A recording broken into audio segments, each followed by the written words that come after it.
بسم اللہ الرحمن الرحیم۔ آج کی اس خوبصورت محفل میں آج کی اس محفل کے سرپرست محترم جمیل مظہری سیانوی صاحب، صدر محترم ملک زادہ جاوید صاحب، مہمان خصوصی محترم جمال خان صاحب اور دیگر معزز مہمانان، السلام علیکم۔ جہاں اندھیرا ہوتا ہے وہاں پورا شہر اندھیرے میں ہوتا ہے، اور جہاں نورانیت کی بارش ہوتی ہے وہاں پورا ملک، پوری دنیا نورانیت میں نہائی ہوئی ہوتی ہے۔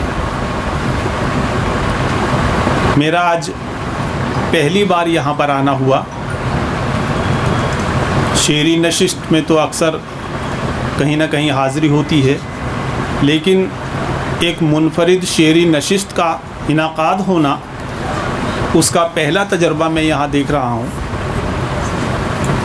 نورانیت میں نہایا ہوا پورا شہر میں نے اس لیے کہا کیونکہ شعری محفل کسی کی یاد میں ہوتی ہے، کسی کے اعزاز میں ہوتی ہے، لیکن یہاں پر مرحوم کو ثواب دارین پہنچانے کے لیے اس شعری نشست کا انعقاد کیا گیا۔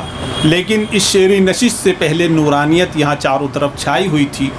سورہ یاسین، قرآن کریم کی تلاوت اور دوسرے تسبیحات وغیرہ کا یہاں بل چل رہا تھا، کافی دیر سے تلاوت ہو رہی تھی۔ تو شعری نشست کے ساتھ ساتھ قرآن کی تلاوت، سورہ یاسین شریف کی تلاوت ہونا، یہ ایک اپنے آپ میں منفرد شعری نشست کی ایک پہچان ہے۔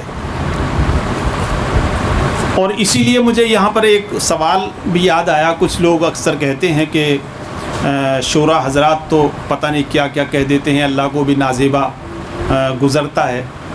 تو ایسے سوالات کرنے والوں سے تو میں یہی کہوں گا کہ علامہ اقبال کو اور مولانا الطاف حسین حالی کو ذرا یاد کیجئے، جن کے لیے سر سید رحمۃ اللہ علیہ نے بھی یہ کہا تھا کہ جب اللہ پوچھے گا مجھ سے کہ دنیا میں مجھ سے کیا لائے ہو، تو میں کہہ دوں گا کہ میں حالی سے مسدس حالی لکھوا لایا ہوں۔ تو مولانا الطاف حسین حالی بھی بڑے شاعر تھے، علامہ اقبال بھی بڑے شاعر تھے، جن کی شاعری کے تعلق سے یہ سنا جاتا ہے کہ جس کو قرآن کا ترجمہ نہ آتا ہو وہ علامہ اقبال کی شاعری کو سمجھنے کی کوشش نہ کرے، کیونکہ علامہ اقبال کی شاعری میں صرف قرآن اور حدیث ہی آپ کو ملے گا۔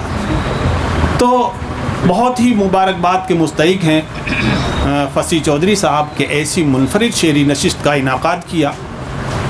ہم دعا کرتے ہیں سب مل کر کے کہ جناب مرحوم مسیح الزماں صاحب کو اللہ تعالیٰ کروٹ کروٹ چین عطا فرمائے، جنت الفردوس میں اعلیٰ مقام عطا فرمائے۔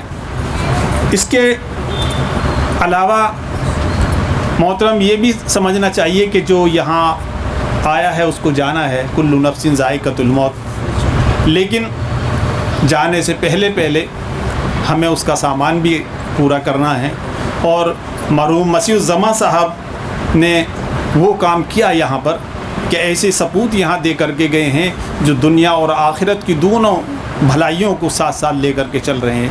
شاعرانہ انداز بھی رکھتے ہیں، نثری انداز بھی رکھتے ہیں، ناول بھی لکھ رہے ہیں۔ کووڈ-19 پر بہت اچھا ہندی میں ناول آپ کا آیا ہے، اور اس کے علاوہ تھیٹر میں بھی کام کر رہے ہیں، فلمی دنیا میں بھی آپ کا بڑا نام ہے۔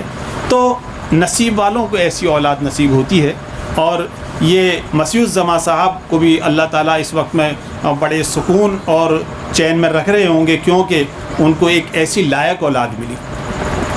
تو میں بہت بہت مبارکباد دیتا ہوں مسیح الزماں صاحب کو، چودھری شفیع صاحب کو، کہ آپ نے اتنی پروقار اور پر رونق محفل کا انعقاد کیا۔ اس کے علاوہ نیک اولاد جو ہوتی ہے وہ صدقہ جاریہ کے مانند ہوتی ہے، اور نیک اولاد کی یہی پہچان ہے کہ وہ دنیا کے ساتھ ساتھ دین اور دین کے ساتھ ساتھ دنیا کو ساتھ ساتھ لے کر کے چلے. اس منفرد شعری نشست سے یہ اندازہ ہو گیا کہ آپ واقعی منفرد شخصیت کے مالک ہیں. میری اللہ سے دعا ہے کہ اللہ تعالیٰ آپ کو جو ہے اس کا اجر ثواب بھی پہنچائے اور مرحوم مسیح الزمان صاحب کو کروٹ کروٹ چین عطا فرمائے, جنت الفردوس میں اعلیٰ مقام عطا فرمائے. شکریہ. السلام علیکم. سبھی اہم خبروں کے لیے نیوز MX کو سبسکرائب کریں, ساتھ ہی بیل آئیکن کو ضرور دبائیں. لائک, شیئر, کمنٹ کرنا نہ بھولیں.